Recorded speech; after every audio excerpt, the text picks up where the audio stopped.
Telangana socio economic outlook 2026 దీనిలో నుంచి ఎక్కువ క్వెషన్‌లు వస్తుంటాయి. 400 పేజీలు ఉంది. మనం ఆల్రెడీ ఫస్ట్ ఇంట్రడక్షన్‌లో ఒక పార్ట్ చెప్పుకున్నాం.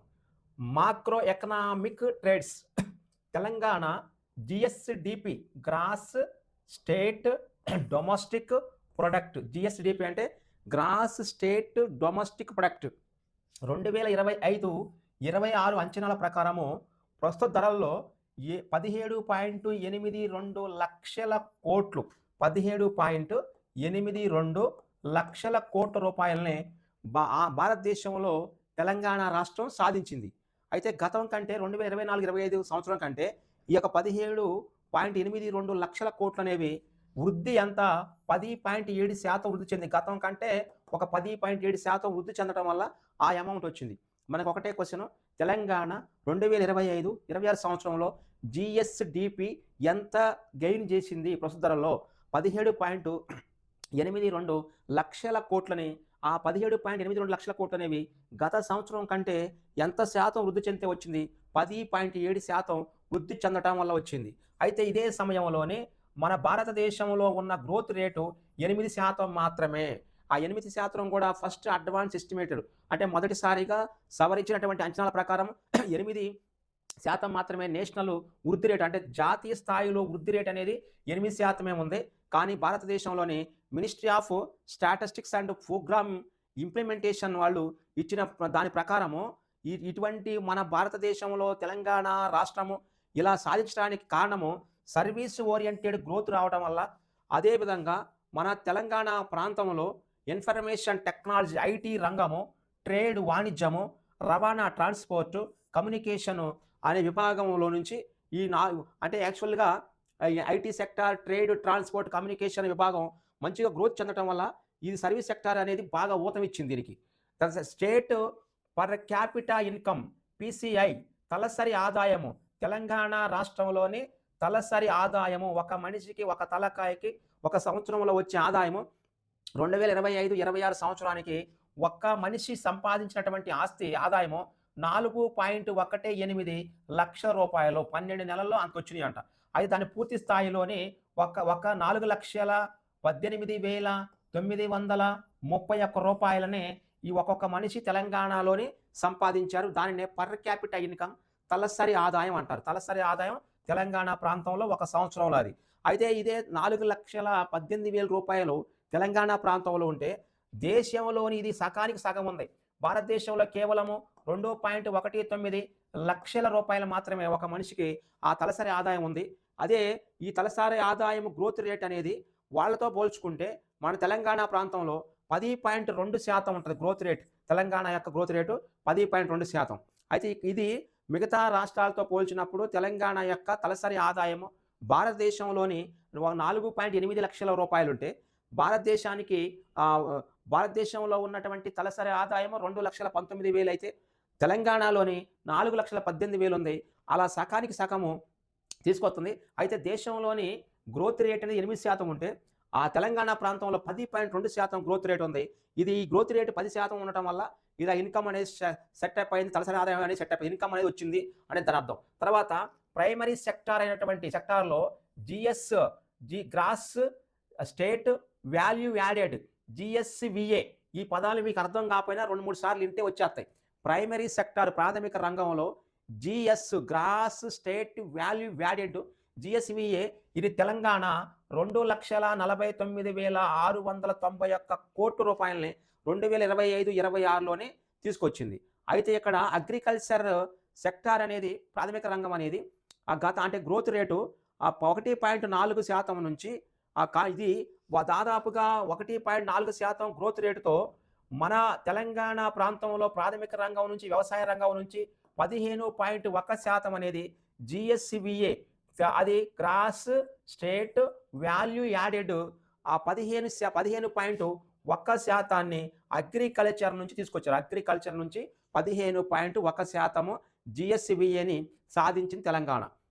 అదే ది సెకండరీ సెక్టార్లో జీఎస్‌విఏ అంటే గ్రాస్ స్టేట్ వాల్యూ యాడెడ్ ఇదేమో 2,49,000 అయితే అగ్రికల్చర్ సెక్టార్లోని ఇది యొక్క సెకండ్ సెక్టార్లో పారిశ్రామిక రంగంలోని 2,68,3 325 కోట్ల రూపాయలు తీసుకొచ్చింది. దీని గ్రోత్ రేటు 9.4%తోని ఇది గతం కంటే 9.4% గ్రోత్ అయింది. గతంలో ఇదేమో కేవలము అగ్రికల్చర్‌లోనే 1.4% మాత్రమే గ్రోత్ రేట్ ఇచ్చి 15% ఈ తెలంగాణ రాష్ట్రంలోని వ్యవసాయ రంగం వాటా కలిగి ఉంటది. అయితే ఈ 2.68 అంటే 2,68,325 కోట్లనేవి గతంలో రేటు కంటే 9.4% వృద్ధి చెంది అది 16.3%గా ఉంది. అంటే వ్యవసాయ రంగమేమో 15.1% కాంట్రిబ్యూట్ చేస్తూ ఉన్నాయి. అదే ప్రాథమిక రంగం 15% అయితే 16.3% అనేది ద్వితీయ రంగం నుంచి వస్తుంది తెలంగాణకి. సెకండరీ సెక్టార్ నుంచి వచ్చేటువంటి ఆదాయం. అదే టెరిషరీ సెక్టార్ అంటే తృతీయ రంగం నుంచి తెలంగాణ రాష్ట్రానికి 2025-26లోని వచ్చినటువంటి ఆదాయము ఎక్కువ ఉంది. జీఎస్వీఏ గ్రాస్ స్టేట్ వాల్యూ యాడెడ్ 11 లక్షల, ఇది 2 లక్షలు, ఇది 2 లక్షలు. కానీ ఇక్కడ 11,30,569 కోట్ల రూపాయలని సాధించింది. దాని గ్రోత్ రేటు కూడా గత సంవత్సరం కంటే 13.5% తీసుకొచ్చింది. ఇలా 13.5%తోని సర్వీస్ సెక్టారు, లాస్ట్ సెక్టార్ అనేటువంటి ఇది దాదాపు 68.6% మన మూడవ రంగం తీసుకొచ్చింది. ఈ మొత్తం కూడితే 100కు సమానం కావాలి. 1, 3, 6, 10 అయితే ఇలా ఇక్కడ 5 మరి 6 మరి 8 మరి 1 కలిపితే మరలా 20 అయితే ఈ మొత్తాన్ని కూడితే మళ్ళీ 100 కావాలి. అప్పుడు 100%కి సమానం కావాలి. ఇప్పుడు 3 సెక్టార్‌లోని వ్యవసాయ రంగం ప్రాథమిక రంగం నుంచి తక్కువ దాని యొక్క విధానం ఉంది, రాబడి ఉంది.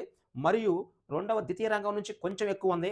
తృతీయ రంగం నుంచి ఎక్కువ వాటా ఉంది. సర్వీస్ సెక్టార్ నుంచి 68.6%. ఈ పాయింట్లు గుర్తుంచుకోవాలి. 15.1% ప్రాథమిక రంగము, 16.3% ద్వితీయ రంగము, 68.6% తృతీయ రంగము. ఇది ఎక్కువగా ఎగ్జామ్‌లో అడుగుతా ఉంటాడు. ఈ లెక్కలు రావాల్సిందే. రేపొద్దున మీరు గవర్నమెంట్ జాబ్‌కి వెళ్ళినాక ఈ లెక్కలను బట్టే మీకు పీఆర్సీలు అవి ఇవి కేటాయించబడుతుంటాయి. ఇలా 3 రంగాల నుంచి 3 విధానాలు 3 బిట్లు చెప్పిన ఇప్పుడు ప్రాథమిక రంగానికి 15.1%, ద్వితీయ రంగానికి ఏమో 16.3%, తృతీయ రంగానికి 68.6% అనేది కాంట్రిబ్యూషన్ అనేది తెలంగాణ స్టేట్‌కి ఇస్తుంది. అయితే యాక్చువల్‌గా దీనిలోని సర్వీస్ సెక్టార్ యొక్క గ్రోత్ రేటే ఎక్కువగా ఉంది. దాని కాంట్రిబ్యూషన్ ఎక్కువగా ఉంది. 3 బిట్లు చెప్పినాం దీంట్లోని. ఒకటి తలసరి ఆదాయం చెప్పినాం. దీనికంటే ముందు జీఎస్‌డిపి చెప్పినాం. అయితే ఇక్కడ జీఎస్‌డిపి రోజుకు ఒక పాయింట్ చేసుకుంటే ఈజీగా వస్తది. ఇక్కడ జీఎస్‌డిపి అనేది ఇక్కడ గ్రాస్ స్టేట్ డొమెస్టిక్ ప్రొడక్ట్స్. అది దాని మొత్తం గ్రోత్ రేట్ వచ్చేసరికి ఇది తీసుకున్నామన్నమాట. అంటే 10.7 నుంచి గ్రోత్ రేట్ వల్ల 17.82 లక్షల కోట్లు సాధించింది. అదే దేశ స్థాయిలోని తలసరి ఆదాయం చూస్తే దేశంలో 2 లక్షలు మాత్రమే ఉంటే తెలంగాణలో 4 లక్షలు వచ్చినాయి తలసరి ఆదాయం. అదే గ్రోత్ రేటు దేశవ్యాప్తంగా 8% ఉంటే తెలంగాణలో 10.2% ఉంది.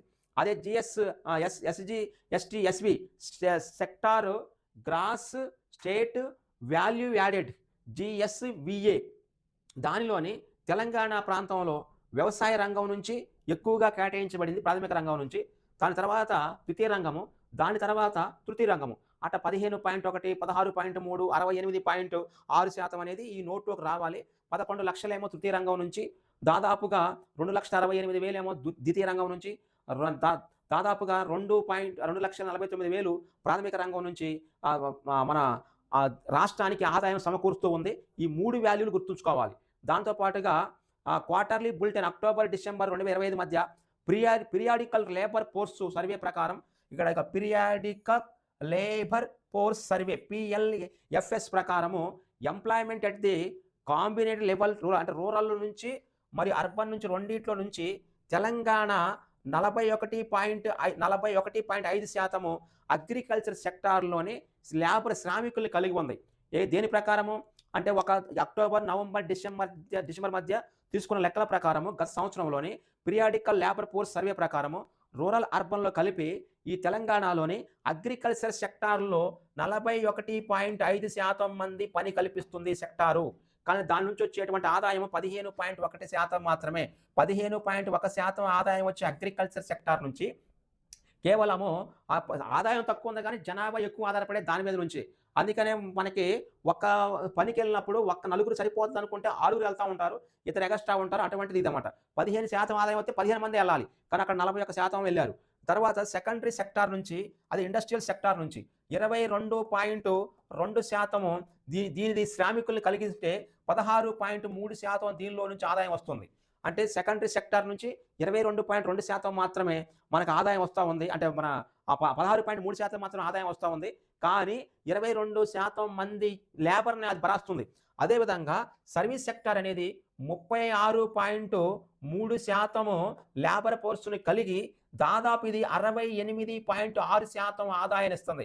సగానికంటే ఎక్కువే ఆదాయం ఇస్తుంది. సగానికి సగం. అంటే service sector industrial sector, agriculture sector కంటే ఎక్కువ ఇన్‌కమ్‌నిస్తుంది.